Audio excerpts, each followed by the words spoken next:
সাংঘবের গল্পপাঠ চ্যানেলে আজকে আপনাদের জন্য রয়েছে নারায়ণ গঙ্গোপাধ্যায়ের লেখা চারমূর্তি উপন্যাসের তৃতীয় পর্ব। 12 শেঠ ঢুন্ঢুরাম। ওর জোয়ান হেইও পাথরের খাঁজে খাঁজে পা দিয়ে দিয়ে যখন গর্তের মুখে উঠে পড়ল, তখন আমার পালাজারের পিলেটা পেটের মধ্যে কচ্ছপের মতো লাফাচ্ছে। অবশ্য কচ্ছপকে আমি কখনো লাফাতে দেখিনি, সুরসুর করে সুর বের করতে দেখেছি কেবল।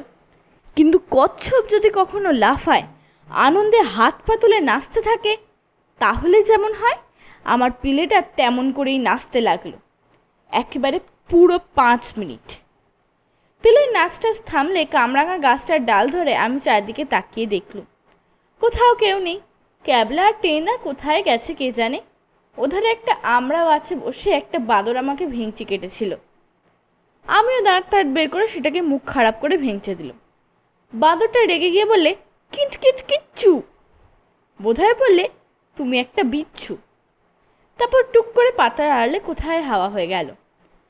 পায়ের তলায় গর্তের ভিতর থেকে গজেশ্বর গরিবের গোঙানি শোনা যাচ্ছে। আমার বেশ লাগছিল। আমাকে বলে কিনা কাটলেট করে খাবে। যাচ্ছে তাই সব ইংরেজি শব্দের মানে করতে বলে, আর জানতে চায় হলুনুলু রাজধানীর নাম কি। বেশ হয়েছে, পাহাড়ি কাঁকড়া বিছের কামড়। পুরো 3টি দিন সমানে গান গাইতে পারবে গজেশ্বর। এইবার আমার চোখে পড়ল ওই কালান্ত গোবরটার দিকে। এখনও ওর ভিতর দিয়ে পেঁচানোর দাগ। এই পাষণ্ড গোবরটাই তো আমাকে পাতালে নিয়ে গিয়েছিল। ভারী রাগ হলো। গোবরকে একটু শিক্ষা দেওয়ার জন্য ওটাকে আমি সজোরে পদাঘাত করলাম। এ কি হলো? ভারী ছ্যাঁচড়া গোবর তো, একেবারে নাকে মুখে ছিটকে এসে লাগলো। দূর। কিন্তু এখানে থাকা আর বুদ্ধিমানের কাজ নয়। গজেশ্বরকে বিশ্বাস নেই। হঠাৎ যদি উঠে আসে গর্তের ভিতর থেকে, সরে পড়া যাক এখান থেকে। যাই কোন দিকে? ঝুন্টি পাহাড়ি বাংলোর ঠিক পেছন দিকে এসে পড়েছি সেটা বুঝতে পারছি, কিন্তু যাই কোন ধার দিয়ে? কীভাবে যে এসেছিলাম ওই মোক্ষম আছাড়টা খাওয়ার পর মাথার ভিতর সেসব হালুয়ার মতো তালগোল পাকিয়ে গিয়েছে। ডাইনে যাব না বায়? আমার আবার একটা বদ দোষ আছে। পটলডাঙ্গার বাইরে এলেই আমি পূর্ব পশ্চিম উত্তর দক্ষিণ কিছুই চিনতে পারিনি। একবার দেওঘরে গিয়ে আমার পিস্তুত ভাই ফুচুদাকে বলেছিলাম, দেখো ফুচুদা, কি আশ্চর্য ব্যাপার, উত্তর দিক থেকে কি চমৎকার সূর্য উঠছে। শুনে ফুচুদা কটাং করে আমার লম্বা কানে একটা মোচড় দিয়ে বলেছিল, স্ট্রেট এখান থেকে রাঁচি চলেছে পেলা, মানে রাঁচির পাগলা গারদে। কোন দিকে যাব ভাবতে ভাবতেই আমার চোখ একেবারে ছানা বড়া, কিংবা একেবারে চমচম। ওদিকে জঙ্গলের ভিতর দিয়ে গুটি গুটি মেরে কে আসছে? কাঠবেড়ালির লেজের মতো ও কার দাঁড়িয়ে উঠছে হাওয়াতে? স্বামী ঘুটঘুটানন্দ? নির্ঘাত। ওর পিছনে পিছনে আরো দুটো ষণ্ডা জোয়ান, তাদের হাতে মুখ বাঁধা সন্দেহজনক হাঁড়ি। নির্ঘাত যোগ সর্পের হাঁড়ি, মানে দই আর রসগোল্লা ফল্লা থাকা সম্ভব। একা একা নিশ্চয়ই খাবে না, খুব সম্ভব হাবুল সেনও ভাগ পাবে। আমি পটল ডাঙার প্যালেরা, রসগোল্লার ব্যাপারে একটুখানি দুর্বলতা আমার আছে, কিন্তু সেই লোভে আবার আমি গজেশ্বর গড়িয়ে পাল্লায় পড়তে চাই না। কিছুতেই না, বেঁচে কেটে পড়ি এখান থেকে। সুট করে আমি বাঁ পাশের ঝোপে ঢুকে পড়লাম। দৌড়ানো যাবে না, পায়ের আওয়াজ শুনতে পাবে ওরা। ঝোপের মধ্যে আমি সুরসুরিয়ে চললাম। চলেছি, কোন দিকে চলেছি জানি না। ঝোপ ঝাড় পেরিয়ে নালা ফালা টপকে একটা শেয়ালের ঘাড়ের উপর উল্টে পড়তে পড়তে সামলে নিয়ে চলেছি আর চলেইছি। আবার যদি দস্যু ঘচাংফুর পাল্লায় পড়ি, তাহলেই গিয়েছি। গজেশ্বর যেরকম চটে রয়েছে, আমাকে একবার পেলে আর দেখতে হবে না, সোজা শুক্তই বানিয়ে ফেলবে। প্রায় ঘণ্টাখানেক এলোপাথারি হাঁটবার পর দেখি সামনে একটা ছোট নদী। ঝুরঝুরে মিহি বালির ভিতর দিয়ে তিরতির করে তার নীলচে জল বয়ে চলেছে। চারিদিকে ছোট বড় পাথর। আমার পা প্রায় ভেঙে আসবার জো। তেষ্টায় গলার ভেতরটা শুকিয়ে কাঠ হয়ে গেছে। পাথরের উপর বসে একটুখানি জিরিয়ে নিলুম। আকাশটা মেঘলা, বেশ ছায়া ছায়া জায়গা, শরীর যেন জুড়িয়ে গেল। চারদিকে পলাশের বন, নদীর ওপারে আবার দুটো নীলকণ্ঠ পাখি। একটুখানি জলও খেলুম নদী থেকে, যেমন ঠান্ডা তেমনি মিষ্টি। খেয়ে একেবারে মেজাজ শরীফ হয়ে গেল। দস্যু ঘচাংফু গজেশ্বর টেনিদা ক্যাবলা হাবুল সব ভুলে গেলুম।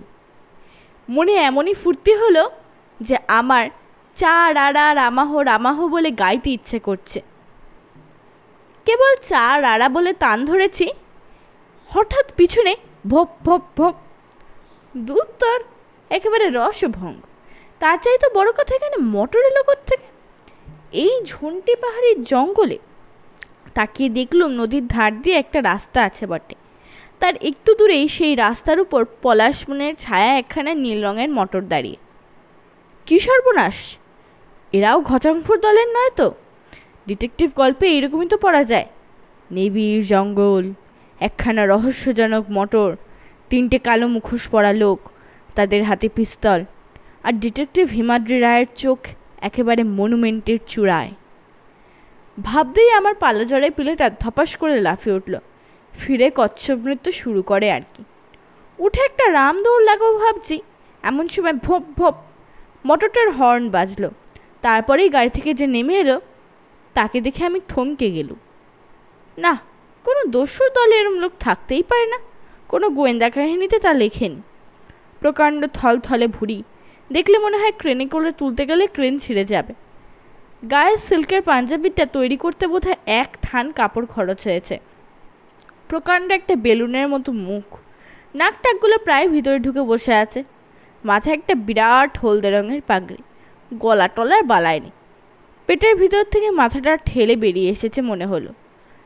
ঠিক থুতনির তলাতেই এক ছোড়া সোনার হার চিকচিক করছে। 2 হাতে 10 আঙুলে 10টা করে আংটি।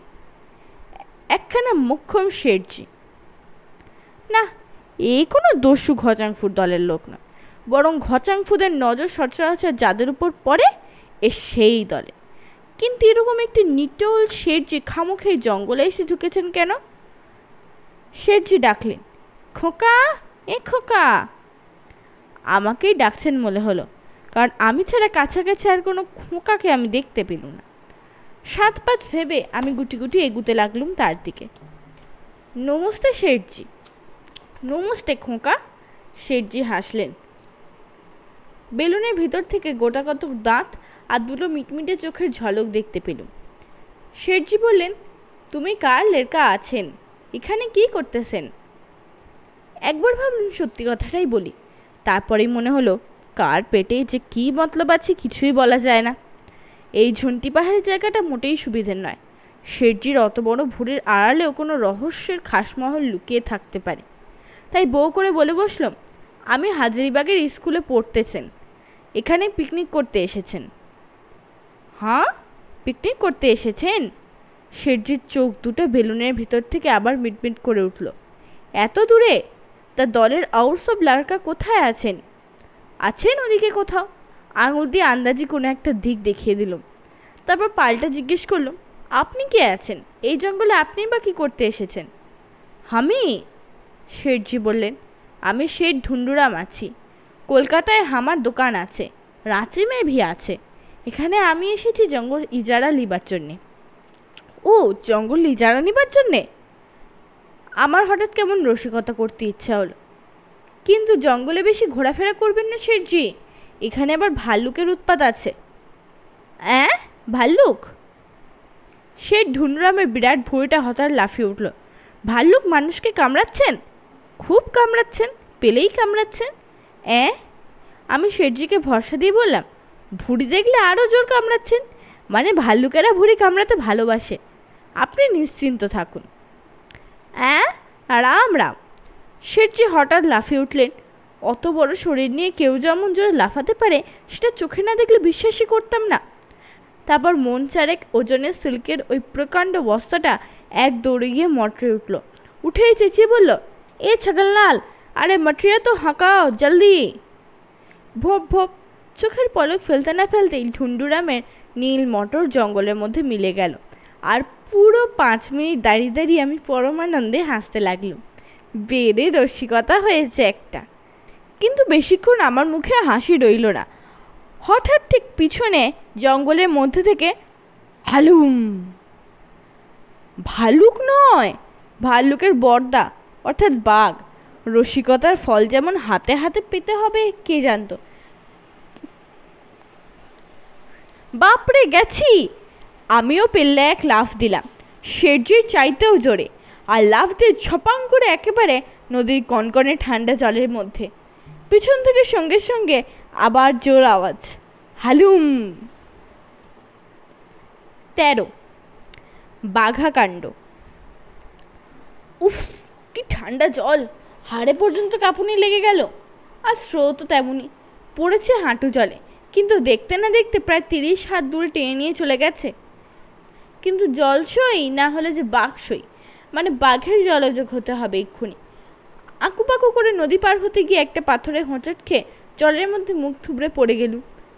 খানিকটা জল ঢুকলো নাকে মুখের মধ্যে, আর তখনই মনে হলো বাঘটা বুঝি এক্ষুনি পিছন থেকে আমার ঘাড়ের উপর লাফিয়ে পড়বে। আর সেই মুহূর্তেই পিছন থেকে বাঘের গর্জন নয়, অট্টহাসি শোনা গেল। বাঘ হাসছে। বাঘ কি কখনো হাসতে পারে?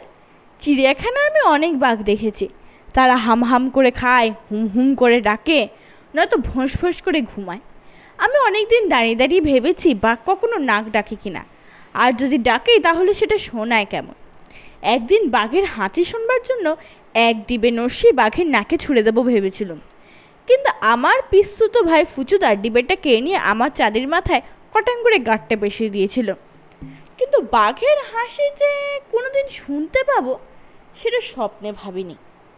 পিছন ফিরে তাকিয়ে দেখবো ভাবছি, সঙ্গে সঙ্গে আরেকটা নদীতে হোঁচট খেয়ে জলের মধ্যে মুখ থুবড়ে পড়ল। আবার সেই অট্টহাসি। আর কি যেন বললে, উঠে আয় প্যালা, খুব হয়েছে, এরপরে নির্ঘাত ডবল নিউমোনিয়া হয়ে মারা যাবি। এ তো বাঘের গলা নয়, আর কে? নির্ঘাত ক্যাবলা। পাশে টেনিদাও দাঁড়িয়ে, দুজনে মিলে দন্ত বিকাশ করে পরমানন্দে হাসছে, যেন পাশাপাশি একজোড়া শাঁকালুর দোকান খুলে বসে রয়েছে।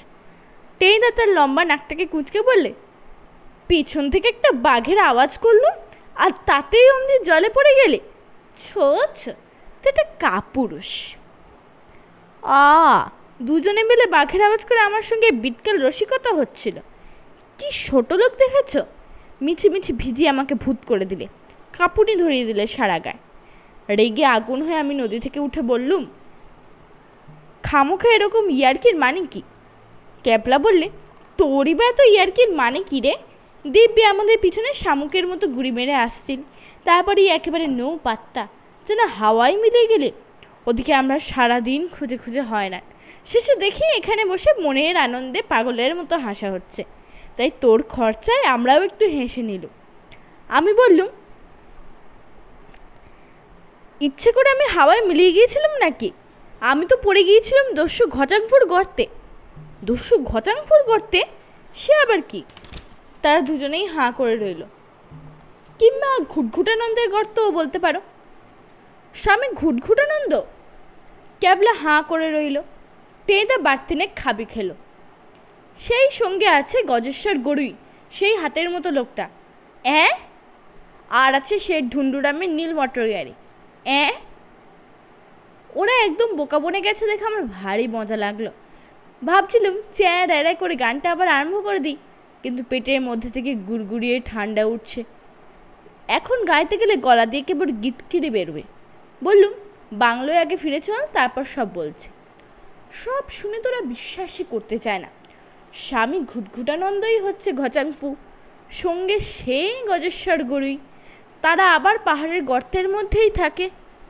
যা যা, বাজে গল্প করবার আর জায়গা পাসনি। টিন্দা বললে, নিশ্চয়ই জঙ্গলের মধ্যে ঘুরতে ঘুরতে প্যালার পালা জ্বর এসেছিল, আর জ্বরের মধ্যেই ওইসব উষ্টুম ভুষ্টুম খেয়াল করেছে। আমি বললুম, বেশ, খেয়ালই সই, কাঁকড়া বিছের কামড়ে জেটটা মিটে যাক না আগে, তারপরে আসবো ওই গজেশ্বর গড়ি। তুমি আমাদের লিডার, তোমাকে ধরে ফাউল কাটলেট বানাবে। ক্যাপলা বললে, ফাউল মানে হলো গিয়ে মুরগি, টেনিদা মুরগি নয়, কারণ টেনিদার পাখা নেই। তবে পাঁঠা বলা যায় কিনা জানি না, মুশকিল হলো পাঁঠার আবার 4টে পা। আচ্ছা টেনিদা, তোমার হাত দুটোকে কি পা বলা যেতে পারে? টেনিদা ক্যাবলাকে চাটি মারতে গেল। চাটিটা ক্যাবলার মাথায় লাগলো না, লাগলো চেয়ারের পিঠে। বাপরে, গেছি রে বলে টেনিদা নাচতে আরম্ভ করলে। নাচ টাচ থামলে বললে, তোদের মতো গোটা কয়েক গাড়লকে সঙ্গে আনাই ভুল হয়েছে। ওদিকে হতচ্ছাড়া হাবলটা না জানি কতক্ষণ ধরে বসে আছে, আর কোথায় বা বসে আছে। আমি একা কত দূর আর সামলাবো? হা হা, কত সামলাচ্ছ? ক্যাবলা বললে, তুমি ক্যাসা লিডার ও মালুম হো গেয়া। তোমাকে যে কে সামলায় তার ঠিক নেই, আর উনি আবার সকলকে সামলাচ্ছেন। টেনিদা আবার চাটে চুলছিল। চেয়ার থেকে চট করে সরে গেল ক্যাবলা। আমি রেগে বললুম, তোমরা এই করো বসে বসে, ওদিকে গজেশ্বর ততক্ষণে হাবলাকে চপ করে ফেলুক। ক্যাবলা বললে, মাটন চাপ, হাবলাটা 1 নম্বরের ভেড়া। কিন্তু আপাতত ওঠা যাক টেনিদা, প্যালা সত্যি বলছে কিনা একবার যাচাই করে দেখা উচিত। চল প্যালা, কোথায় তোর ঘুটঘুটানন্দের গর্ত একবার দেখি। ওঠো টেনিদা, কুইক। টেনিদা নাক চুলকে বললে, দাঁড়া একবার ভেবে নি। ক্যাবলা বললে, ভাববার আর কি আছে, রেডি, কুইক মার্চ, 1 2 3। টেনিদা কুইনিং চিবানোর মতো মুখ করে বললে, মানে আমি ভাবছিলাম ঠিক এভাবে পাহাড়ের গোড়ায় ঢোকাটা ঠিক হবে নাকি। আমাদের তো 2-1টা লাঠি থাকা দরকার। ওদের সঙ্গে হয়তো পিস্তল বন্দুক আছে, তাছাড়া ওদের দলে হয়তো অনেকগুলো গুন্ডা। আমরা মোটে 3 জন, তাই রোগা। ঝাঁটুটাও আবার বাজার করতে গিয়েছে। ক্যাবলা বুক চিতিয়ে সোজা হয়ে দাঁড়ালো। কি আর হবে টেনিদা, বড় জোর মেরে ফেলবে এই তো। কিন্তু কাপুরুষের মতো বেঁচে থাকার চাইতে বীরের মতো মরে যাওয়া অনেক ভালো। নিজের বন্ধুকে বিপদের মধ্যে ফেলে রেখে কতগুলো গুন্ডার ভয় আমরা পালিয়ে যাব টেনিদা, পটলডাঙ্গার ছেলে হয়ে? বললে বিশ্বাস করবে না। ক্যাবলার জল জলে চোখের দিকে তাকিয়ে আমারও কেমন যেন তেজ এসে গেল। ঠিক কথা, কারেঙ্গে ইয়া মারেঙ্গে। পালাজারে ভুগে ভুগে এমনভাবে নেংটি দোনের মতো বেঁচে থাকার কোনো মানেই হয় না। ছ্যা, আরে একবার বই তো 2বার মরবো না। তাকিয়ে দেখি আমাদের সর্দার টেনিদাও খাড়া হয়ে দাঁড়িয়েছে। সে ভীতু মানুষটা নয়, গড়ের মাঠে গোড়া পিটিয়ে যে চ্যাম্পিয়ন, সেই লোক। বাঘের মতো গলায় বললে, ঠিক বলেছিস ক্যাবলা, তুই আজকে আমার আক্কেল দাঁত গজিয়ে দিয়েছিস। একটা নয়, 1 জোড়া। হয় হাবুল সেনকে উদ্ধার করে কলকাতায় ফিরবো, নইলে এই পোড়া প্রাণ রাখবো না। হ্যাঁ, একেই বলে লিডার, এই তো চাই। তখনই বেরিয়ে পড়লুম 3 জনে। ওদের 2টো লাঠি তো ছিলই। আমি সেই ভাঙা ডালটা কোথায় পড়ে গিয়েছিল, অগত একটা কাঠেই কুড়িয়ে নিলাম। এবার আর জায়গাটা চিনতে ভুল হলো না। ওই তো সেই কামরাঙা গাছ, এই তো সেই পাশুণ্ড গোবর যা আমাকে ফেলে দিয়েছিল। কিন্তু গর্তটা গেল কোথায়? গর্তের কোনো চিহ্নই নেই, খালি একরাশ ঝোপঝাড়। ক্যাবলা বললে, কই রে, তোর সেই গর্ত গেল কোথায়? তাই তো। টেনিদা বললে, আমি তখনই বলেছিলাম, পেলা জ্বরের ঘোরে তুই ওসব খোয়াব দেখেছিস। স্বামী ঘুটঘুটানন্দ হলো কিনা দস্যু ঘচাংফু, পাগল না প্যাচ ফুলুরি। আমার মাথা ঘুরতে লাগলো। সত্যিই কি জ্বরের ঘোরে আমি খোয়াব দেখেছি? তাহলে এখনো গায়ে টনটনে ব্যথা কেন? ওই তো গোবরে আমার পা পিছলানোর দাগ। তাহলে ভুতুরে কাণ্ড নাকি? পাখি ওড়ে, রসগোল্লা উড়ে যায়, চপকাটটায় ঠাওয়া হয়, মানে পেটের মধ্যে। কিন্তু অত বড় গর্ত যে কখনো উড়ে যেতে পারে সে তো কখনো শুনিনি। টেনিদা ব্যাঙের হাসি এসে বলল, ওই গর্ত আমাদের দেখে ভয় পালিয়ে গেছে, বুঝলি? এই বলে বীর দর্পে ঝোপের উপর এক পদাঘাত, আর সঙ্গে সঙ্গেই ঝোপটায় যেন ভূমিকম্প জাগলো। তার চাইতেও বেশি ভূমিকম্প জাগলো টেনিদার গায়ে। আরে বলে চেঁচিয়ে উঠেই ঝোপঝাড় শুদ্ধ টেনিদা মাটির তলায় অদৃশ্য হলো, একেবারে সীতার পাতাল প্রবেশের মতো। তলা থেকে শব্দ হলো খচ খচ ধপাস।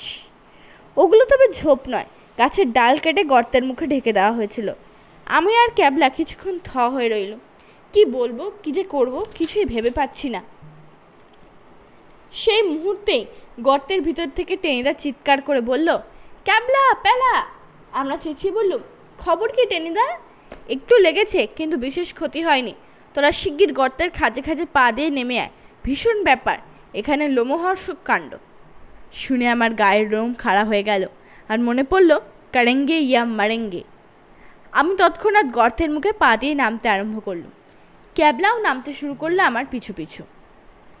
14 হাবুল সেনের মৃতদেহ। আমি আর ক্যাবলার টপার টপ নিচে নেমে পড়ল। নেমেই দেখি কোথাও কিছু নেই। টেনিদা নয়, গজেশ্বর নয়, স্বামী ঘুটঘুটানন্দ ছেঁড়া দাড়িটুকুরও চিহ্ন নেই। ব্যাপার কি? খচাংফুর দল টেনিদাকে ভ্যানিশ করে দিয়েছে নাকি? ক্যাবলা আমার মুখের দিকে তাকিয়ে বললে, টেনিদা তো এখানেই খুনে নেমে পড়ল, গেল কোথায়? আমি এতক্ষণ আবছা আবছা আলোয় সাবধানে তাকিয়ে তাকিয়ে সেই কাঁকড়া বিচিটাকে খুঁজছিলাম। সেটা আশেপাশে কোথাও লেজ উঁচু করে দাঁড়িয়ে আছে কি না কে জানে। তার মোক্ষম ছোবল খেয়ে ওই গুন্ডা গজেশ্বর কোনো মতো সামলেছে, কিন্তু আমাকে কামড়ালে আর দেখতে হবে না। তাহলে পটলডাঙ্গার পালাজর মার্কা প্যালেরামের আজই পঞ্চত্ব পাপড়ি ঘটবে। ক্যাবলা আমার মাথায় একটা থাবড়া মেরে বলল, এই টিনদা গেল কোথায়? আমি কেমন করে জানবো? ক্যাবলা নাক চুলকে বলল, বাড়ি তাজ্জব কি বাত, হাওয়ায় মিলিয়ে গেল নাকি? কিন্তু পটলডাঙ্গার টেনিদা আমাদের যাত্রার লিডার, এত সহজেই হাওয়ায় মিলিয়ে যাওয়ার পাত্র? তৎক্ষণাৎ কোত্থেকে আবার টেনিদার অশরীরী চিৎকার, ক্যাবলা প্যালা চলে আয় শিগগির, ভীষণ ব্যাপার। যাবো কোথায়? কোনখান থেকে ডাকছো? যে সত্যিই ভুতুরে ব্যাপার দেখতে পাচ্ছি। আমার মাথার চুলগুলো কড়াং করে দাঁড়িয়ে উঠল। ক্যাবলা চেঁচিয়ে বললে, টেনিদা তুমি কোথায়? তোমার টিকিট ডগাও তো দেখা যাচ্ছে না। আবার কোথা থেকে টেনিদার অশরীরী স্বর, আমি একতলায়। একতলায় মানে? টেনিদা আবার দাঁত খিচিয়ে বললে, কানা না কি? সামনের দেওয়ালে গর্ত দেখতে পাচ্ছিস না? আরে তাই তো, এদিকে দেওয়ালের পাথরে একটা গর্তই তো বটে। কাছে এগিয়ে দেখি তার সঙ্গে একটা মই লাগানো ভিতর দিকে, যাকে বলে রহস্যের ঘাসমহল। টেনিদা বলে, বে নেমে আয়, এখানে ভয়াবহ কাণ্ড, লোমহর্ষক ব্যাপার। ক্যাবলা আগে মইবে নেমে গেল, আমি পিছনে। সত্যিই তো একতলাই বটে। যেখানে নামলাম সেটা একটা লম্বা হলঘরের মতো। কোত্থেকে আলো আসছে জানি না, কিন্তু বেশ পরিষ্কার। তার একদিকে একটা ইঁটের উনুন, গোটা 2-3 ভাঙা হাঁড়িকুটো, এক কোণে একটা ছাই গাদা, আর তার মাঝখানে টেনিদা হাঁ করে দাঁড়িয়ে। ওধারে হাবুল সেন পড়ে আছে, একেবারে ফ্ল্যাট। টেনিদা হাবুলের দিকে আঙুল বাড়িয়ে বলে, ওই দেখ। ক্যাবলা বললে, হাবুল? আমি বললাম, অমন করে শুয়ে আছে কেন? টেনিদা গলা কাঁপতে লাগলো, নিশ্চয়ই ওকে খুন করে রেখে গেছে। আমার যে কি হলো, খালি মনে হতে লাগলো ভয় একটা কচ্ছপ হয়ে যাচ্ছে। আমার হাত পা একটু একটু করে পেটের মধ্যে ঢোকার চেষ্টা করছে। আমার পিঠের উপরে যেন একটা শক্ত খোলা তৈরি হতে লাগলো। আর একটু পরে গুড়গুড়িয়ে হাঁটতে হাঁটতে আমি একেবারে জলের মধ্যে গিয়ে নামবো। আমি কোনো মতো বলতে পারলাম, ওটা হাবুল সেনের মৃতদেহ। কথা নেই বার্তা নেই, টেনিদা হঠাৎ ভেউ ভেউ করে কেঁদে ফেললে। ওরে হাবলা রে, কি হলো রে? তুই হঠাৎ খামোকে এমন করে বেঘুনে মারা গেলি কেন রে? ওরে কলকাতায় গিয়ে তোর দিদিমাকে আমি কি বলে বোঝাবো রে? ওরে কে আর আমাদের এমন করে আলু কাবলি আর ভীমনাগের সন্দেশ খাওয়াবে রে? ক্যাবলা বলে, আরে জি রো মত, আগে দেখো জিন্দা আছে কি মুর্দা হয়ে গেছে। আমারও খুব কান্না পাচ্ছিল। হাবুল প্রায় ওর দিদিমার ভাড়া লুট করে আমাদের আমের চাটনি কুলচুর এনে খাওয়াতো।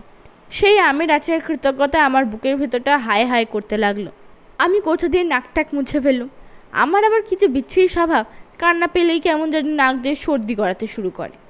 বাড়তি নাক টেনে বললুম, আলবাত মরে গেছে, নইলে অমন করে পড়ে থাকবে কেন? ক্যাবলার সাহস আছে, সে গুটি গুটি এগিয়ে গিয়ে হাবুলের মৃতদেহের পেটে একটা খোঁচা মার। আর কি আশ্চর্য ব্যাপার, অমনি মৃতদেহ উঠে বসলো ধর্মরে।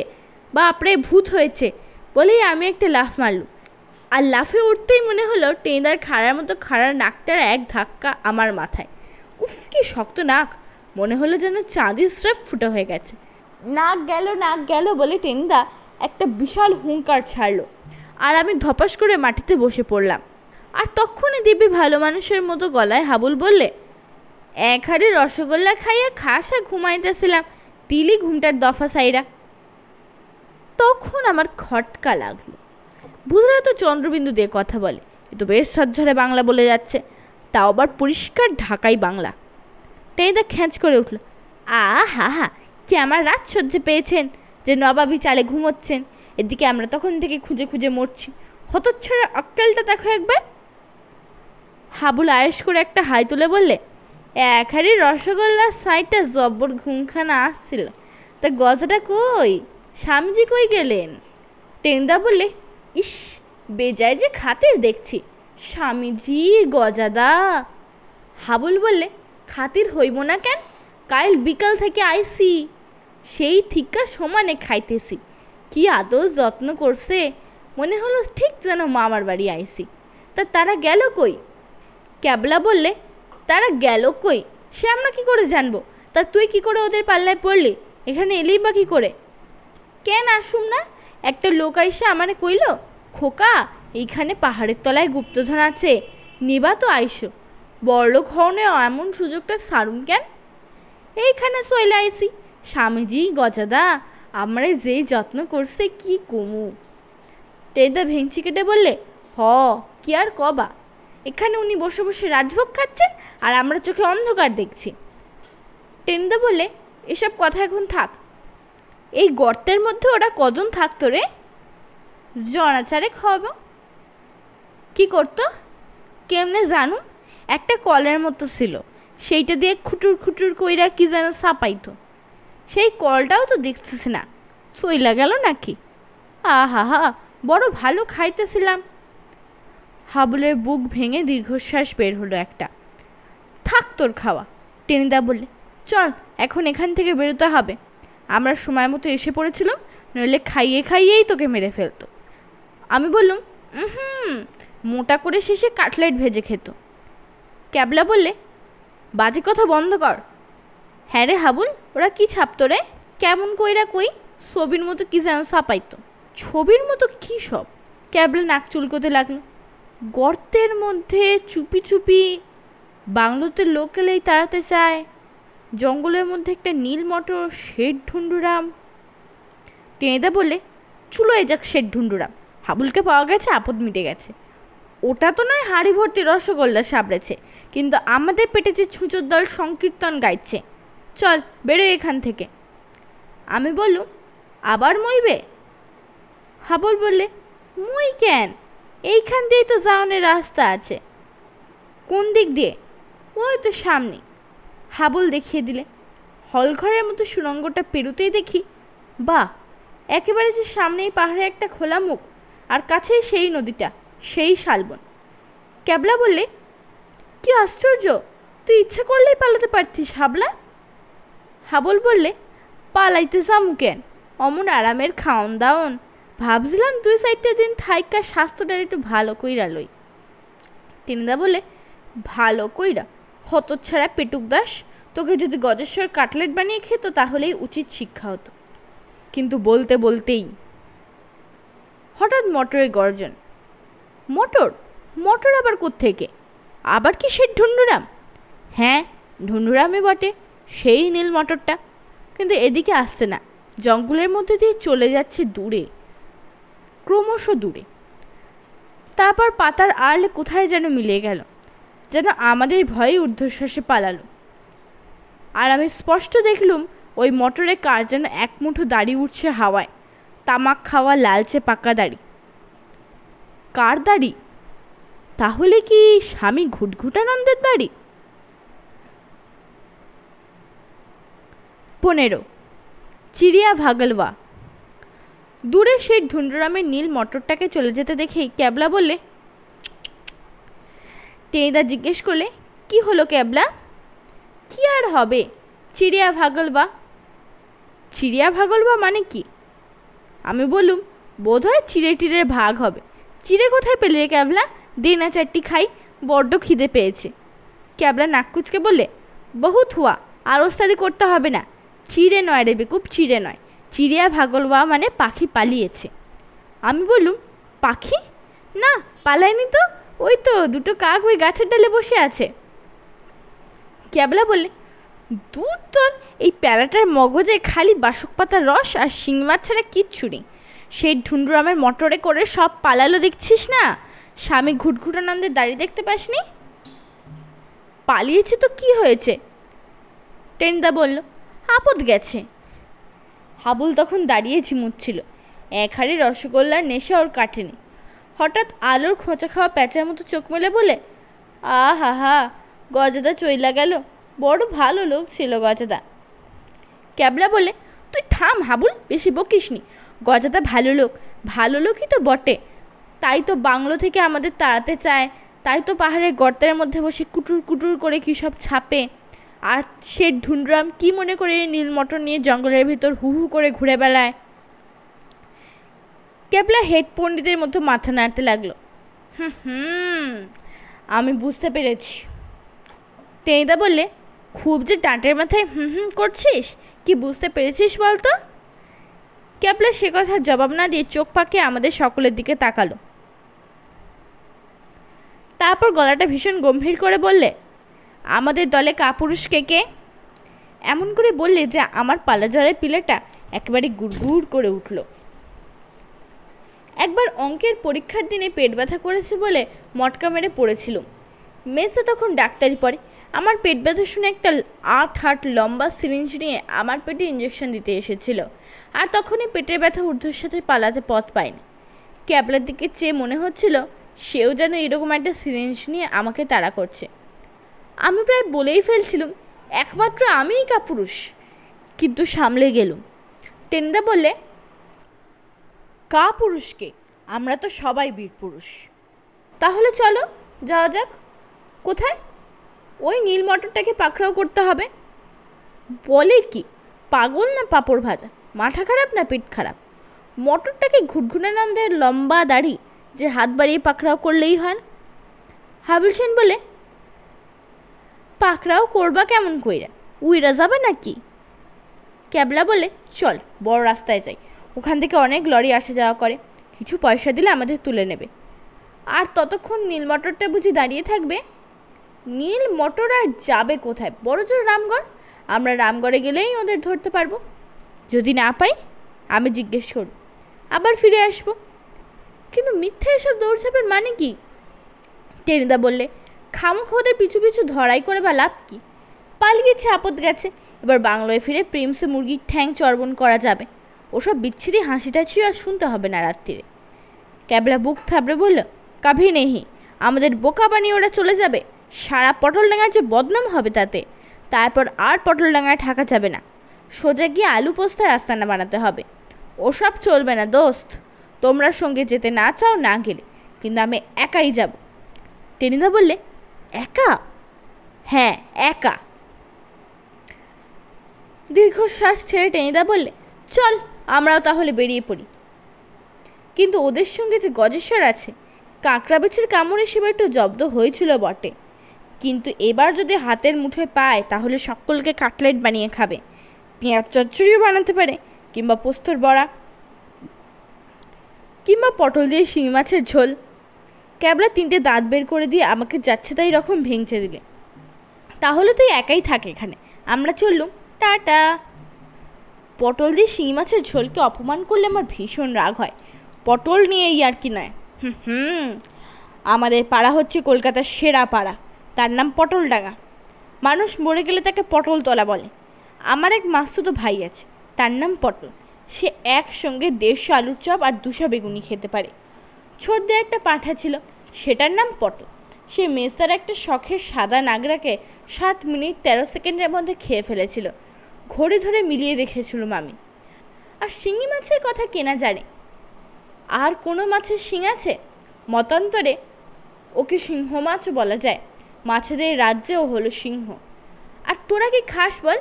আলু, পোনা মাছ। আলু শুনলেই মনে পড়ে আলু প্রত্যয়। সেই সঙ্গে পণ্ডিত মশাইয়ের বিচ্ছিরি গাঁটটা।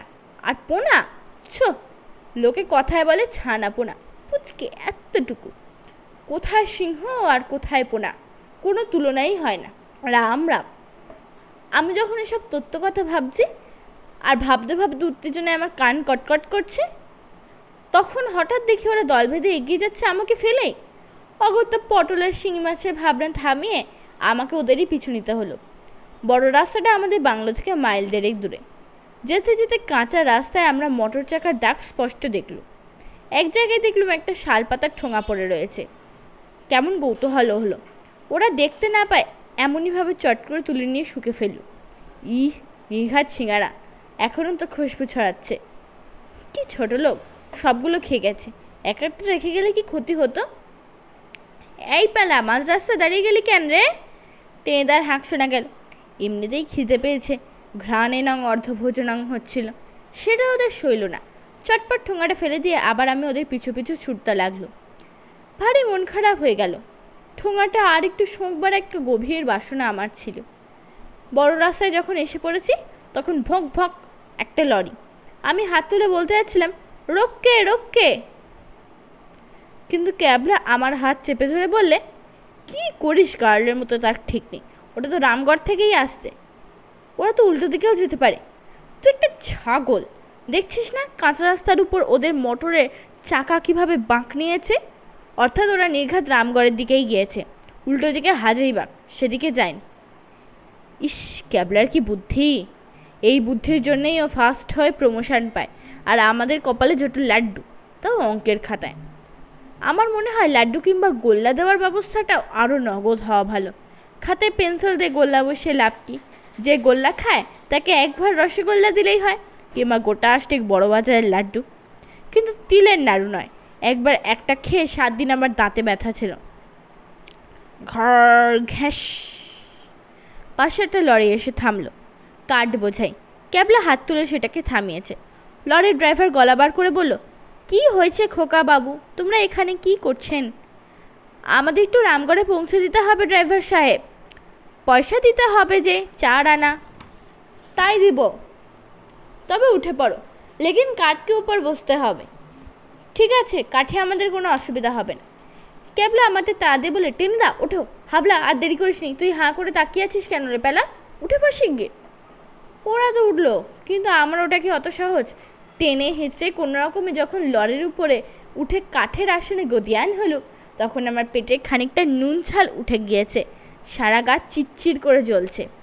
আর তখনই ভোঁক ভোঁক করে আরও গোটা 2 হাঁক ছেড়ে গাড়ি ছুটলো রামগড়ের জায়গায়।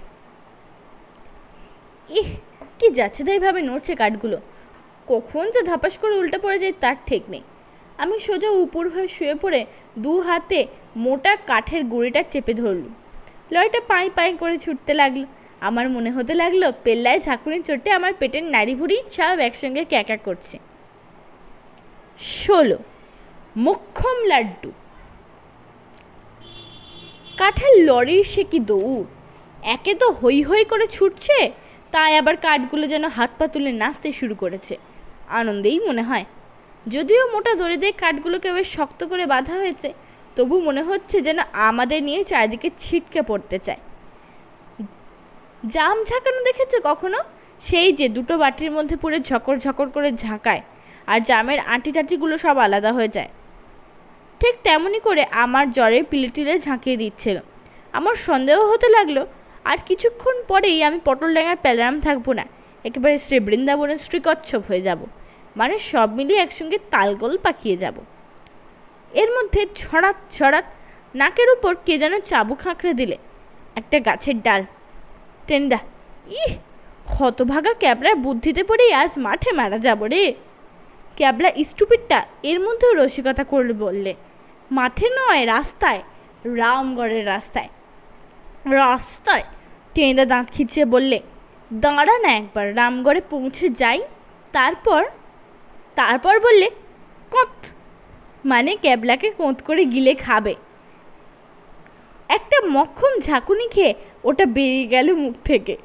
হাবুল সেন ঘ্যান ঘ্যান করতে লাগলো, ইস, কর্ম তো সারছে, পেটের মধ্যে গজদার রসগোল্লা ছানা হইয়া গেল। আমি বললুম, শুধু ছানা, এরপরে দুধ হবে। টেঁদা শুরু করলে, দুধেও গুলোবে না, একটু পরে পেটের ভিতর থেকে শিংটিং শুদ্ধ একটা গরুও বেরিয়ে আসবে, দেখে নিস হাবলা। হাবুল আবার ঘ্যান ঘ্যান শুরু করলো, সৈত্য কইস, পেট ফুইরা গরুই বাহির হইয়া আসবে এখন। ক্যাবলা চেঁচিয়ে গান ধরল, প্রলয় নাচন নাচলে যখন আপন ভুলে হে নটরাজ। টেঁদা রেগে মেগে কি একটা বলে চেঁচিয়ে উঠতে যাচ্ছিল, এমন সময় আবার সেই পেল্লায় ঝাঁকুনি। টেঁদা বললে, ঘত।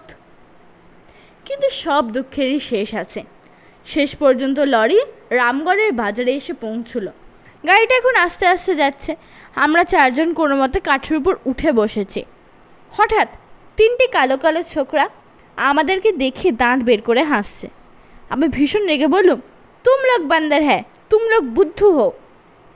শুনে একজন অমনি বো করে একটা ঝিল চালিয়ে দিলে, একটুর জন্য আমার কানে লাগলো না। আমাদের লরি ড্রাইভার চেঁচিয়ে বলল, মার্কেট টিক্কিও রাখ দেবো। হ্যাঁ, ছোকরাগুলোর অবশ্য টিকি ছিল না, তবু দাঁত বের করে ভেঙচি কাটতে কাটতে কোথায় যেন হাওয়া হয়ে গেল। লরিটা আরেকটু এগোতেই ক্যাবলা বলে, টেন্দা কুইক, ওই যে নীল মটর। তাকিয়ে দেখি সত্যিই তো, আমাদের থেকে বেশ খানিকটা দূরে একটা মিঠাইয়ের দোকানের সামনে শেঠ ঢুন্ডুরাম নীল রঙের মটরটা দাঁড়িয়ে আছে। আমার বুকের ভিতর ধরাস ধরাস করতে লাগলো। আবার সেই গজেশ্বর, সেই সন্ডা জোয়ান ভয়ঙ্কর লোকটা। এর চাইতে লরির উপরে কচ্ছপরাম হয়ে থাকলেই বেশ ভালো হতো, অনেক বেশি আরাম পাওয়া যেত। কিন্তু ক্যাবলা ছাড়বার পাত্র নয়, টেনে নামালো সেখান থেকে। শোন পেলা, তুই আর হাবলেই পিপুল গাছটার তলায় বসে বসে এই নীল মটরটাকে ওয়াচ কর, আমরা ততক্ষণ একটা কাজ ছেড়ে আসি। লরিটা ভাড়া বুঝে নিয়ে চলে গিয়েছিল। কাছে থাকলে আমি আবার তরাক করে ওটার উপর উঠে বসতুম, তারপর যেদিকে হোক সরে পড়তুম। কিন্তু এই কি গেরো রে বাবা, এই পিপুল গাছতলায় বসে ওয়াচ করতে থাকি, আর এর মধ্যে গজেশ্বরকে ক্যাক করে আমার ঘাট চেপে ধরুক, তারপর বেশ সুন্দর কাটলেট বানাক। আমি নাকটাক চুলকে বললুম, আমি তোমাদের সঙ্গেই যাই না, হাবুল এখানে বসে একাই সব ম্যানেজ করতে পারবে। ক্যাবলা বললে, বেশি ওস্তাদি করিস নি, যা বললুম তাই কর, বসে থাকে এখানে। গাড়িটার ওপরে বেশ করে লক্ষ্য রাখিস, আমরা 10 মিনিটের মধ্যেই ফিরে আসবো। এসো টেন্দা। এই বলে পাশে একটা রাস্তা দিয়ে ওরা টুক করে যেন কোন দিকে চলে গেল। আমি বললুম, হাবলা, দেখলি কাণ্ডটা? হাবুল তখন পিপুল গাছটার তলায় বসে পড়েছে, মস্ত একটা হাত তুলে বলল, হ সৈত্য কইস। এভাবে বোকার মতোই গাছতলায় বসে থাকার মানে হয়? হাবুল আরেকটা হাই তুলতে তুলতে বললে, না, তার সাইতে ঘুমানো ভালো, আমার কাঁচা ঘুমটা তো না মাটি কইরা দিছস, তারপর লরির ঝাঁকানি, ইস শরীরটা ম্যাজ ম্যাজ করতেছে। এই বলেই হাবুল পিপুল গাছটায় ঠ্যাসান দিল, আর তখনই চোখ বুঝলো। বললে বিশ্বাস করবে না, আর একটু পরেই ফোঁ ফোঁ ফোঁ করে হাবুলের নাক ডাকতে লাগলো। কাণ্ড দেখো একবার। আমি বললুম, হাবলা হাবলা। নাকের ডাক থামিয়ে হাবুল বললে, এই দিন দুপুরে গাছতলায় বসে ঘুমোচ্ছিস কি বলে? হাবুল বেজার হয়ে বললে, বেশি চিল্লাচিল্লি করবি না পেলা, কইয়া দিলাম, শান্তিতে একটু ঘুমাইতে দে। সঙ্গে সঙ্গে এই পরম শান্তিতে সে ঘুমিয়ে পড়ল, আর নাকের ভিতর থেকে ফুরুত ফুরুত করে শব্দ হতে লাগলো, যেন এক ঝাঁক বেঁধে চড়ুই পাখিরা সব উড়ে যাচ্ছে। কি ছোট লোক, কি ভীষণ ছোট লোক। এখন আমি বসে বসে ঠায় পাহারা দিই, কি যে রাগ হলো বলবার নয়। ইচ্ছে করতে লাগলো ওর কানে কটাং করে একটা চিমটে দিই, কিন্তু তখনই দেখলাম আমার চাইতেও ভালো জিনিস আছে, তার চাইতেও ভালো জিনিস আছে। একটা মোটা মোটা একদল লাল পিঁপড়ে যাচ্ছে মর্চ করে, ওদের গোটা কয়েক ধরে ক্যাবলার নাকের উপর ছেড়ে দিলে কেমন হয়? একটা শুকনো পাতা কুড়িয়ে পিঁপড়ে ধরতে যাচ্ছি, হঠাৎ, আরে খোকা তুমি এখানে! তাকিয়ে দেখি সেই ঢুন্ডুরাম। ভয় আমার পেটের মধ্যে 1 ডজন পটল আর 2 ডজন শিঙি মাছ একসঙ্গে লাফিয়ে উঠল। আমি একটা মস্ত হাঁ করলুম, শুধু বললুম, আ আ আ। সেই ঢুন্ডুরাম হাসলেন, রামগড়ে বেড়াইতে আইসো? তা বেশ বেশ, কিন্তু এইখানে গাছের তলায় বসে কেন?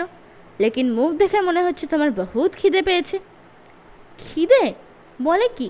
এই শালপাতার ঠোঙাটা শোকার পর থেকে আমার সমস্ত মেজাজ বিগড়ে গিয়েছে, মনে হচ্ছে আকাশ খাই পাতাল খাই। এমন অবস্থা হয়েছে যে সে ঢুন্ডুরামের মস্ত ভুঁড়িটাতেই আমার বসাতে ইচ্ছা হচ্ছে, কিন্তু সে কথা আর বলা যায় কাকে? সে ঢুন্ডুরাম বললেন, আরে খিদে পেয়েছে তো তোর লজ্জা কি? আইসো আমার সাথ, ওই দোকানে বহুত আচ্ছা লাড্ডু মিলে, গরমা গরম সিঙ্গাড়া ভি আছে, খাবে? আমি খিলাবো, তোমাকে পয়সা দিতে হবে না। এই পটলডাঙ্গার প্যালারামকে বাঘ ভাল্লুক কায়দা করতে পারে না। টেনে গাঁটটা দেখেও সে বুক টান করে দাঁড়িয়ে থাকে। অঙ্কে গোল্লা খেলেও তার মন মেজাজ বিগড়ে যায় না, কিন্তু খাবারের নাম করেছে কি এমন দুর্ধর্ষ প্যালারাম একেবারে বিধ্বস্ত। আমি আমতা আমতা করে বললুম, লেকিন সেটজি গজেশ্বর। ঢুন্ডুরাম চোখ কপালে তুলে বললে, গজেশ্বর? কোন গজেশ্বর?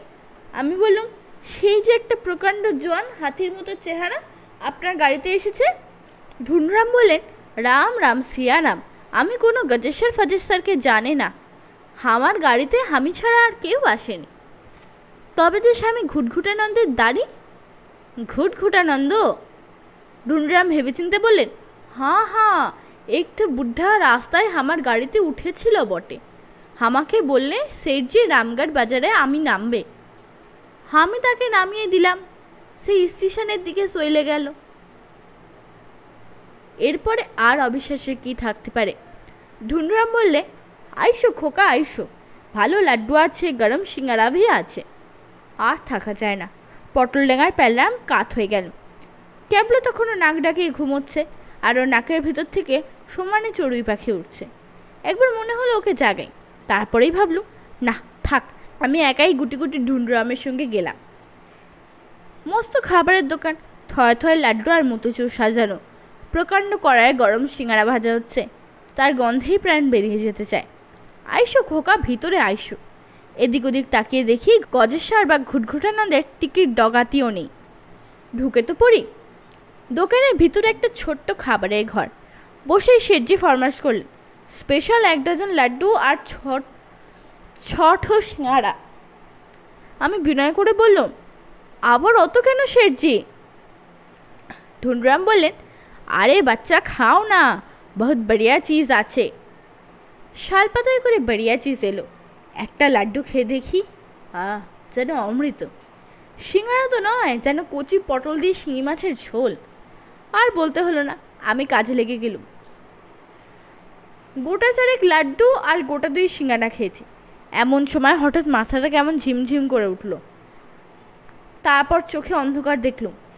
তারপর স্পষ্ট শুনলুম গজেশ্বরের অট্টহাসি, পেয়েছি এটাকে, 1 নম্বরের বিচ্ছু। আজ এটাকে আমি আলু কাবলি বানিয়ে খাবো। ব্যাস, দুনিয়া একেবারে অথই অন্ধকারে চলে গেল। আমি চেয়ারটি আর শুধু হুড়মুড় করে মাটিতে উল্টে পড়ে গেলুম। 17 খেল খতম। চটটা ভাঙতেই মনে হলো, আরে এ কোথায় এলু? কোথায় ঝন্টি পাহাড়ের বাংলো? কোথায় রামগড়? কোথায় কি? চারদিকে তাকিয়ে নিজের চোখকেই ভালো করে বিশ্বাস হয় না। দেখলুম মস্ত একটা পাহাড়ের চূড়োয় বসে আছি। ঠিক চূড়োও নয়, তার থেকে একটু নিচে। আর চূড়োর মুখে একটা উনুনের মতো, তা থেকে লক লক করে আগুন বের হচ্ছে। ভূগোলের বইয়ে পড়েছি, সিনেমার ছবিতেও দেখেছি। ঠিক চিনতে পারলুম আমি। বলে ফেললুম, এটা নিশ্চয়ই আগ্নেয়গিরি। যেই বলা, সঙ্গে সঙ্গে কারা যেন হা হা করে হেসে উঠল। সে কি হাসি! তার শব্দে পাহাড়টা থরথর করে কেঁপে উঠল। আর আগ্নেয়গিরির মুখ থেকে একটা প্রকাণ্ড আগুনের শিখা তড়াক করে লাফিয়ে উঠল আকাশের দিকে। চেয়ে দেখি একটু দূরে বসে 3টে লোক হেসে লুটোপুটি। একজন শেঠ ঢুন্ডুরাম, হাসির তালে তালে শেঠজির ভুঁড়িটা ঢেউয়ের মতো দুলে দুলে উঠছে। আর পাশেই বসে আছেন স্বামী ঘুটঘুটানন্দ, হাসতে হাসতে নিজের দাড়ি ধরে টানাটানি করছেন। আর পাহাড়ের গায়ে হেলান দিয়ে দাড়ির দৈত্যের মতো গজেশ্বর আকাশ ধরা হাঁ মেলে অট্টহাসি করছে। ওদের 3জনকে দেখেই আমার আত্মারাম একেবারে খাঁচা ছাড়া। পেটের পিলেতে একেবারে ভূমিকম্প জেগে উঠল। আমি ঘাবড়ে গিয়ে বললাম, এত হাসছো কেন তোমরা? হাসির কি হয়েছে? শুনে আবার এক প্রস্ত হাসি। আর গজেশ্বর পেটে হাত দিয়ে ধপাস করে বসে পড়ল। সেই ঢুন্ডুরাম বলল, হ আগ্নেয়গিরি হচ্ছেন বটে। এইটা কোন আগ্নেয়গিরি জানো খোকা? কি করে জানবো? এর আগে তো কখনো দেখিনি। এইটা হচ্ছে ভিসুভিয়াস। ভিসুভিয়াস শুনে আমার চোখ কপালে উঠল। ছিলুম রামগড়ে, সেখান থেকে ভিসুভিয়াস? রামগড় থেকে ভিসুভিয়াস এত কাছাকাছি খবর তো আমার জানা ছিল না। আমি বললাম, ভিসুভিয়াস তো জার্মানিতে, নাকি আফ্রিকায়? শুনে গজেশ্বর চোখ পাকিয়ে এক বিকট ভেঙচি কাটল। ফুহ, বিদ্যের নমুনাটা দেখো একবার। এই বুদ্ধি নিয়েই উনি স্কুল ফাইনাল পাস করবেন। ভিসুভিয়াস জার্মানিতে, ভিসুভিয়াস আফ্রিকায়, ছো। আমি নাক চুলকে বললাম, তবে বোধহয় আমেরিকায়। শুনে গজেশ্বর বললে, এ মগজে গোবরও নেই, একেবারে ঘুঁটে। সাধে কি পরীক্ষায় গোল্লা খায়? ভিসুভিয়াস হলে ইটালিতে। ওহো, তাও হতে পারে। তাই ইটালি আর আমেরিকা একই কথা। একই কথা? গজেশ্বর বললে, তোমার মুখ আর ঠ্যাংকি একই কথা? পাঠার কালি আর পলতার বাড়া কি একই কথা? স্বামী ঘুটঘুটানন্দ বললেন, ওর কথা ছেড়ে দাও। ওর পা যা, মুন্ডুও তাই। সে মুন্ডুতে কিচ্ছু নেই, স্রেফ কচি পটল আর শিঙি মাছের ঝোল। শিঙি মাছ আর পটলের বদনাম করলে আমার ভীষণ রাগ হয়। আমি চটে বললাম, থাকুক যে, তাতে আমার কি? কিন্তু কথা হচ্ছে, রামগড় থেকে আমি ইটালিতে চলে এলুম কী করে? কখনই বা এলুম? টেনিদা, হাবুল সেন, ক্যাবলা এরাই বা গেল কোথায়? কোথায়? কাউকে দেখতে পাবে না। গজেশ্বর মিটিমিটি হাসল। তারা সব হজম। হজম তার মানে? মানে পেটের মধ্যে খেয়ে ফেলেছি। খেয়ে ফেলেছ? আমার পিঠের প্লেটে একবার গলা বরাবর হাই জাম্প করল। সে কি কথা? তারপর তিনজনে মিলে বিকট অট্টহাসি। সে হাসির সঙ্গে ভেসুভিয়াসের চূড়ার উপর লকলকে আগুন লাফিয়ে লাফিয়ে উঠতে লাগলো। আমি দুহাতে কান চেপে ধরলুম। হাসি থামলে স্বামী ঘুটঘুটানন্দ বললেন, বাপু হে, আমাদের সঙ্গে চালাকি। পুঁটি মাছ হয়ে লড়াই করতে এসেছো হুলো বেড়ালের সঙ্গে, পাঠা হয়ে ল্যাং মারতে এসেছো রয়্যাল বেঙ্গল টাইগারকে, যোগ বলে 4টেকে এখানে উড়িয়ে নিয়ে এসেছি। আর তারপরে শেঠজি বললেন, হাবুলকে রোস্ট পাকিয়েছি। গজেশ্বর বললেন, তোমাদের লিডার টেনিদাকে কাটলেট বানিয়েছি। স্বামীজি বললেন, ওই ফরফরে ছোকরা ক্যাবলাকে ফ্রাই করেছি। শেঠজি বললেন, তারপরে সব কটাকে সুন্দর করে খেয়ে ফেলেছি। আমার ঝাঁটার মতো চুল ব্রহ্মতালুর উপরে কাঁটার মতো খাড়া হয়ে রইল। বার কয়েক খাবে খেয়ে বলুম, স্বামীজি বললেন, এবার তোমার পালা। আর করতে হবে না, টের পাবে এক্ষুনি। স্বামীজি ডাকলেন, গজেশ্বর। জি মহারাজ। কড়াই চাপাও। বলতে বলতে দেখি কোত্থেকে একটা কড়াই তুলে ধরেছে গজেশ্বর। সে কি কড়াই! একটা নৌকার মতো দেখতে। তার ভিতরে শুধু আমি কেন, আমাদের 4 মূর্তিকে একসঙ্গে ঘন্ট বানিয়ে ফেলা যায়। উনুনে কড়াই বসাও। ঘুটঘুটানন্দ আবার হুকুম দিলেন। গজেশ্বর তখনই সোজা গিয়ে উঠল ভেসুভিয়াসের চূড়োয়। তারপর ঠিক উনুনে যেমনি করে বসে তেমনি করে কড়াইটা আগ্নেয়গিরির মুখের উপর চাপিয়ে দিল। স্বামীজি বলল, তেল আছে তো? গজেশ্বর বলল, জি মহারাজ। খাঁটি তেল? শেঠ ঢুন্ডুরাম বললেন, আমার নিজের খানির তেল আছে মহারাজ, একদম খাঁটি, থোড়া সে ভি ভেজাল নেই। স্বামী ঢুন্ডুরাম দাড়ি চুমড়ে বললেন, তবে ঠিক আছে, ভেজাল দিয়ে খেয়ে ঠিক জুত হয় না, কেমন জানি অম্বল হয়ে যায়। আমি আর থাকতে পারলুম না, হাউমাউ করে বললুম, খাঁটি তেল দিয়ে কী হবে? তোমাকে ভাজবো। গজেশ্বর গড়িয়ে জবাব এলো। স্বামীজি বললেন, তারপর গরম গরম মুড়ি দিয়ে কুড়মুড় করে চিবিয়ে খাবো। সে ঢুন্ডুরাম বললেন, কতদিন যে খাই নাই। পটলডাঙ্গার প্যালাম তাহলে গেল। চিরকালের মতোই 12টা বেজে গেল তার। শিয়ালদার বাজারে আর কেউ তার জন্য কচি পটল কিনবে না, শিঙি মাছও না। এই 3টে রাক্ষসের পেটে গিয়ে সে বিলকুল বিমালুম হজম হয়ে যাবে। তখন আমার মনটা কেমন উদাস হয়ে গেল, কেমন যেন স্বর্গীয় স্বর্গীয় ভাব মনে এসে গেল। ব্যাপারটা কীরকম জানো? বলিক্ষণে তুমি অঙ্কের পরীক্ষা দিতে বসেছ, দেখলে একটা অঙ্কও তোমার দ্বারা হবে না, মানে তোমার মাথায় কিছু ঢুকছে না। তখন প্রথমটায় খানিক দরদরিয়ে ঘাম বেরোলো, মাথাটা গরম হয়ে গেল, কানের ভিতরে ঝিঝি পোকা ডাকতে লাগলো, আর নাকের উপর যেন ফড়িং এসে ফড়াং ফড়াং করে উঠতে লাগলো। তারপর আস্তে আস্তে প্রাণে একটা গভীর শান্তির ভাব এসে গেল। বেশ মন দিয়ে তুমি একটা খাতায় নারকেল গাছের ছবি আঁকতে শুরু করলে, তার পিছনে পাহাড়, তার উপর চাঁদ, কতগুলো পাখি উঠছে, ইত্যাদি ইত্যাদি। মানে সব আশা ছেড়ে দিয়ে তুমি তখন আর্টিস্ট হয়ে উঠলে। এখানেও যখন দেখছি প্রাণের আশা আর নেই, তখন আমার ভারী গান পেল। মনের আশা মিটিয়ে আমি একবার গান গেয়ে নিই।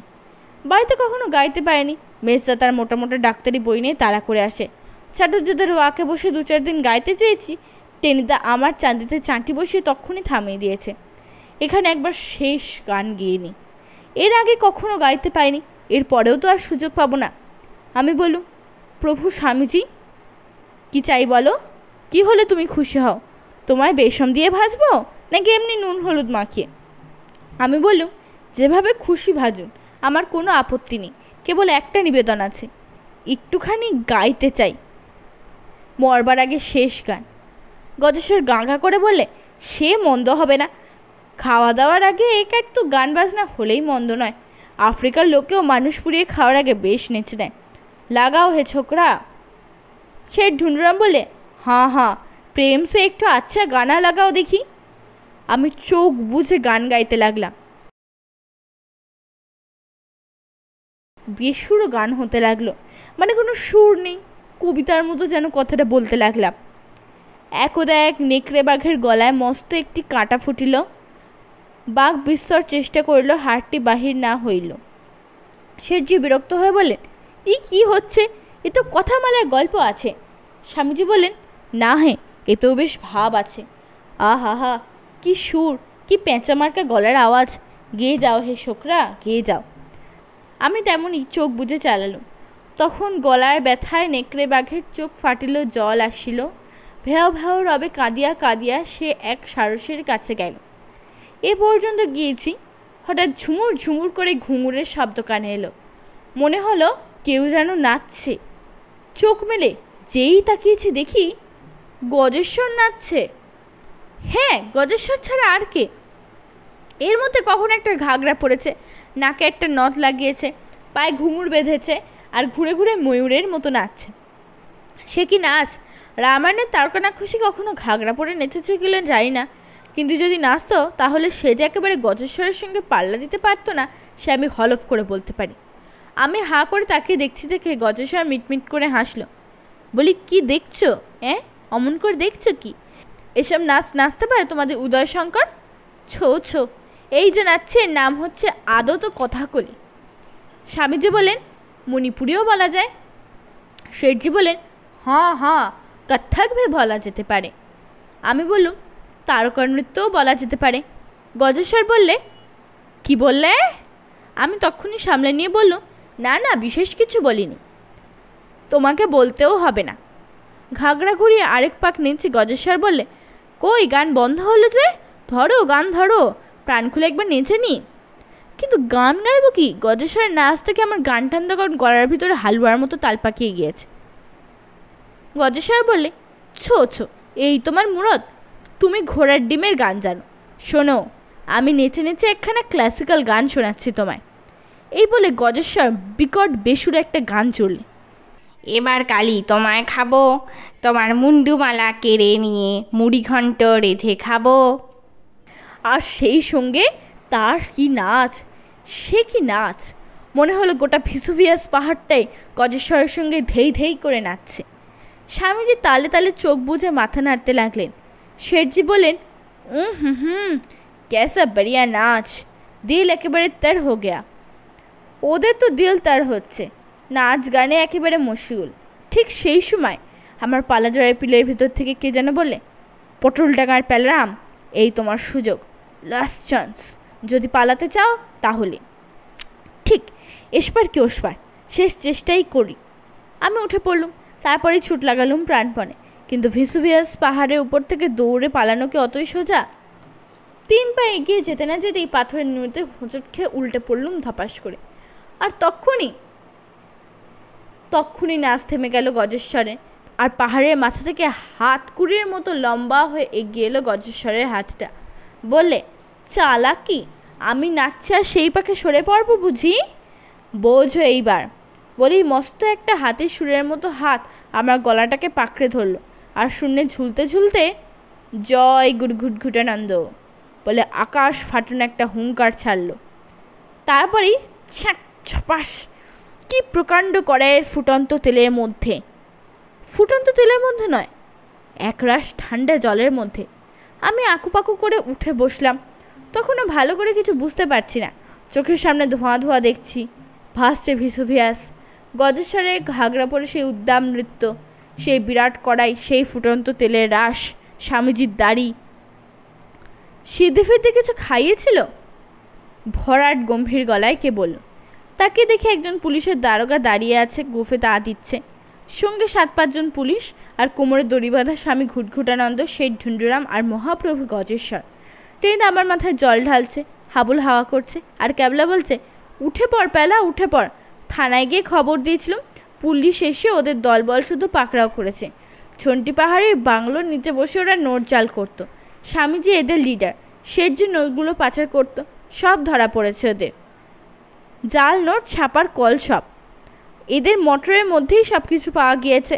বুঝলি রে বোকারাম, ছন্টি পাহাড়ি বাংলোয় আর ভূতের ভয় রইল না এরপর থেকে। দারোগা হেসে বলে, সাবাস ছোকরার দল, তোমরা বাহাদুর বটে, খুব ভালো কাজ করেছো।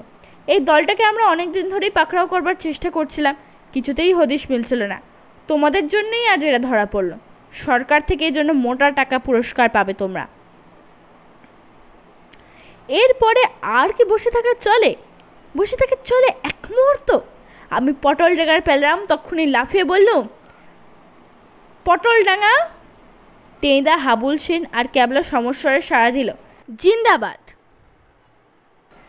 সাংঘবের গল্পপাঠ চ্যানেলে আজকে আপনারা শুনছিলেন নারায়ণ গঙ্গোপাধ্যায়ের লেখা চারমূর্তি।